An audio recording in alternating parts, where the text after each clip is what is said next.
trying to find one's purpose in life can be a challenge. That one thing that you feel you were meant for. As a pediatrician, Dr. Eddsel Martinez has found just that. But he's more than just a doctor. He's a father, husband, and lover of fantasy. Let's take some time to learn more about the man beneath the white coat and stethoscope. I'm a general pediatrician here in the city of Winnipeg, and we see babies, kids, teenagers in the office for pediatric care. In terms of what I like to do in my free time, I'm obsessed with ultimate frisbee. Mm-hmm. I've been playing since I was in my 20s or something like that. Awesome. And now I'm on a 40. I'm an old ultimate player, but there's a team for 40 and up. Mm-hmm. It's called Grandmasters of the Universe, which is a play on, of course, the He-Man. Yeah, of course. Did you end up watching the new He-Man that came out on Netflix? Kevin Smith's He-Man? No, do you know, I never saw it. I saw clips of it. I thought I would check it out, but I haven't had time. I have young kids and stuff. Yeah. I did watch the new Transformers, though. I don't know if you saw that. It's a movie or is it the show? It's a show. And it's fantastic. Okay, I think I've seen things on it. It's so hard nowadays because there's so many shows thrown your way, left, right, and center. Much. I know my partner and I, we've been enjoying going through Game of Thrones. This is our first time ever watching it, so it's a really exciting time. She's really invested in it. She's a little worried because she knows that it gets bad. So she's like, oh no, when's that moment? What season are you on? So we just made it on to season 2 right now. Okay, well, it's going to get real. It's been fun going back and watching it. It really makes sense why it captivated so many people at the time. It's fantastic. Mm-hmm. Yeah, my wife and I have watched it, and we watched the first season of the new one, The House of the Dragon, and that's really good too. Yeah, we'll be hopping into that after we finish this all up. It's fantastic. I recommend it 100%. And the books, if you haven't read the books, I recommend that as well. We're huge fantasy fan. What did you think of the Rings of Power? Do you know? I haven't seen that. Okay. But of course, I love Tolkien and I love Lord of the Rings and the movies and The Hobbit. But I haven't seen the Ring of Power yet. Rings of Power yet. I mean, Rings of Power.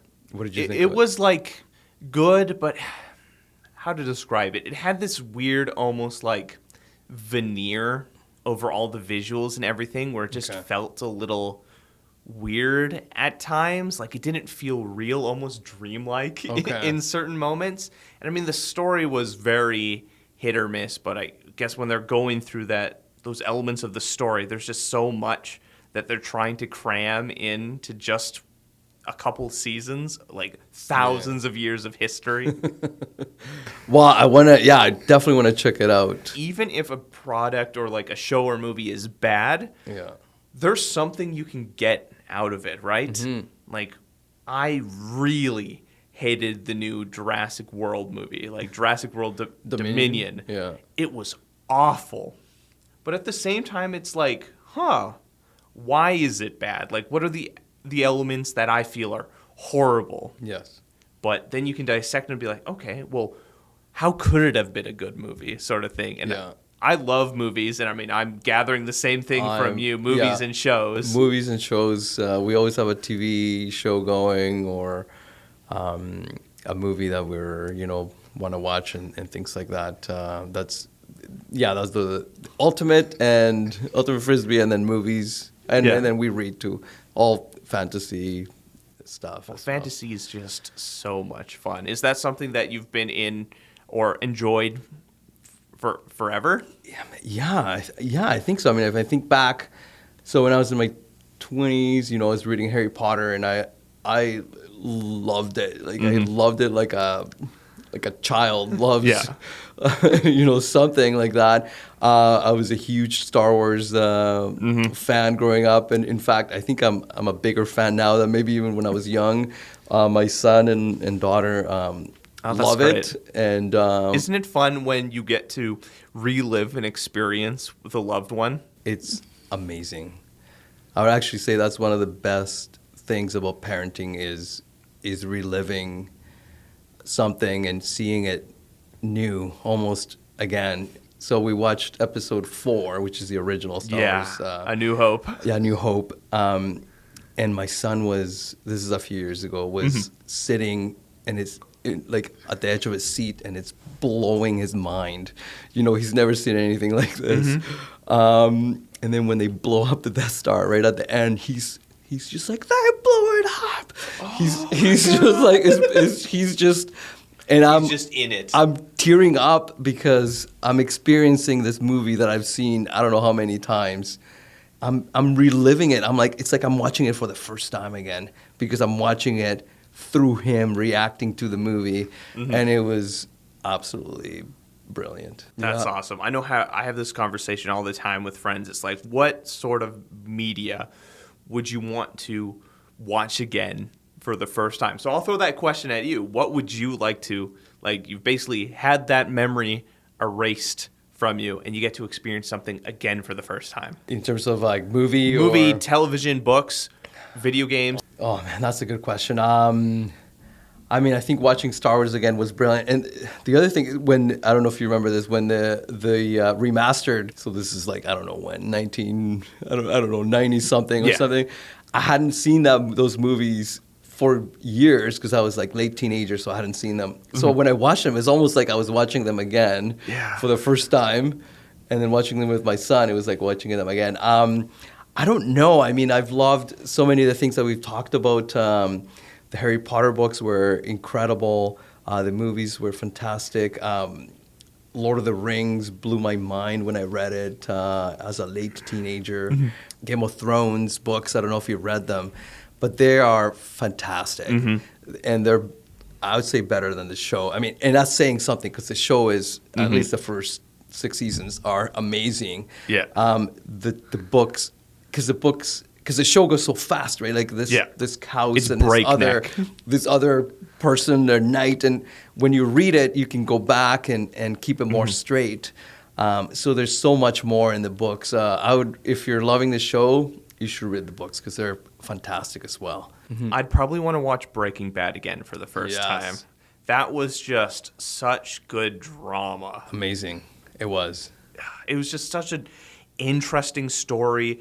The characters, the way they get into them, how real they feel, and just how they portray this everyday, almost average teacher that you slowly find out, well, he's actually this crazy chemist genius. And how he seemed to have a heart of gold, and then just slowly through power and everything, he slowly fell into madness and corruption. Yes. Yeah, that was fantastic actually as well. Such a fun time. Oh, it was incredible. I love movies. We could talk about movies all day. But coming back to pediatrics and everything, how'd you get into becoming a doctor? What was that path like? I know for myself and probably many others, do I want to get into some sort of medical field? And then you take a biology class and you're like, no, that's not going to be the path for me. Well, when I was young, I wanted to be, my dad's in business, so I thought, okay, I'll just go into business. But I think it was kind of a reflexive thing. And I held on to that for years and years and years, and I was in high school. But I was always good at science and math. I just got a facility for it, just kind of drawn to it. And then I read this book by Scott Peck. It's called People of the Lie. Okay. And he also wrote a book called The Road Less Traveled, which I think is a little bit more famous with life advice and things like that. So he's a pediatric psychiatrist. Okay. So the stories are all these stories about him meeting a kid or a teenager and how he helped them through depression or anxiety or what they were going through. And then when I read it, it just blew my mind because I was always also really drawn to kids. So I was, I was a camp counselor for, 8 summers in a row. And I always, part of me was like, should I be a teacher? That was the other thing. That was because I'm so drawn to kids, and I found that they were drawn to me, and I could understand them. And I liked all kids, even the moody ones. The ones where you're this kid again. And I found that, if you bond with them, even kids that were, quote unquote, bad kids, they're just trying to communicate. They're just trying to find acceptance and somebody who will pay attention to them and all these things. And if you could figure that out, it was so rewarding, right? To have somebody who was having a really hard time all of a sudden kind of turn around a bit and just with a little bit of acceptance and understanding and love, that's all that they needed. But so when I read this book, I'm like, all the pieces came together. All the pieces came together. I'm like, that is how I do what I do at camp, but I can actually do that in real life. So at that moment, I was in grade 12, and I was like, okay, how do I become a psychiatrist? Oh, you have to be a doctor. Okay, and that was the first time that it had ever actually entered my mind. Wow. Whether be a doctor or not. So then you have to be, okay, I have to be a doctor. And what do I have to do? And then that's initially how I went into sciences at U of M and pursuing my dream to be a doctor. And then I kind of went from pediatric psychiatry just to pediatrics over time. I found it matched my personality. And I wanted to see, I became more interested in the science aspect of it and the physiology aspect of it, which kind of, then pediatrics in general kind of felt like a better fit. Isn't it just amazing, these butterfly effect moments, that it's just one little thing. You read a book, and it puts you on this whole path to where you are today. I used to not give credence too much to like the butterfly effect, like, oh, how can this one moment affect so many different people? Yeah. But I can't remember I won't even try explaining it because I don't remember it anywhere. But there's something about just the Twin Tower, and then now I'm explaining it. Let me just stop. But it's just amazing, these moments, how one little event can completely change your life. That was the other thing in pediatrics, like I read that, when I was trying to decide, one good teacher could change your trajectory. And I thought, could I do that too, right? To a child or a teenager, to listen to someone. A lot of pediatrics is not just medicine, right? Or medicine in the traditional sense of here's your antibiotic. But a lot of it is psychology, right? Listening, being empathic, reaffirming, reframing. And those were things that initially I didn't know I was going to be doing in the office. And not just with the patient, but also with the parent, like empowering the parent, empowering the mom. It's okay if you're depressed, it's okay if you don't want to do this every day. It's okay if it's hard. And I didn't know that I was going to have to do that, and I found it increasingly rewarding. Well, for a kid who's like dealing with something, just that an adult just acknowledging that maybe they're struggling can do so much. Yes, absolutely. And that's part of my job is that empowering kids and adolescents and parents and reassuring and reaffirming. And it's great.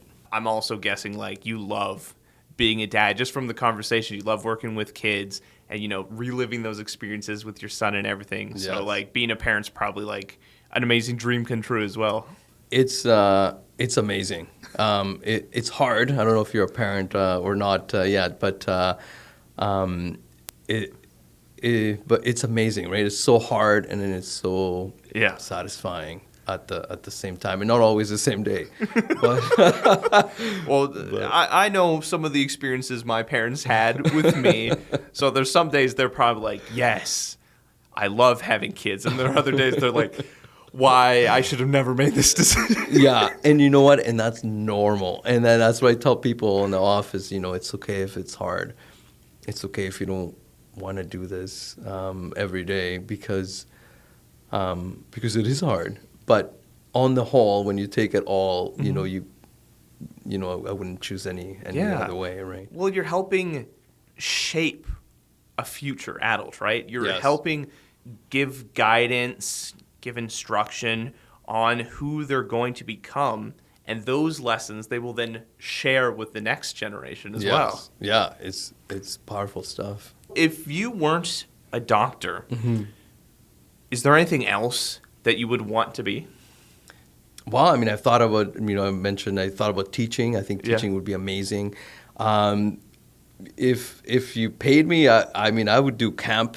I would be a camp counselor for life. I just loved it. I loved it. I got to do a little bit. I went to diabetes camp as a resident, and I got to do a little bit of diabetes with the kids, and then still be at camp. If I could do that job every day, because that's just 1 week, once a year. But if I could do that job and have, sort of like medical at camp and still do camp, that would be amazing. Thank you, Dr. Martinez, for taking the time to chat with me. Always a pleasure, and it was great to just, connect a little bit, learn a little bit about yourself and your interests. Yeah, thank you for having me. It's so fun. Have any stories you'd like us to share, or communities we should highlight? Leave a comment on our social media, or reach out to us on our website. I'm Ryan Funk. This was You Talk, and have yourself a good one.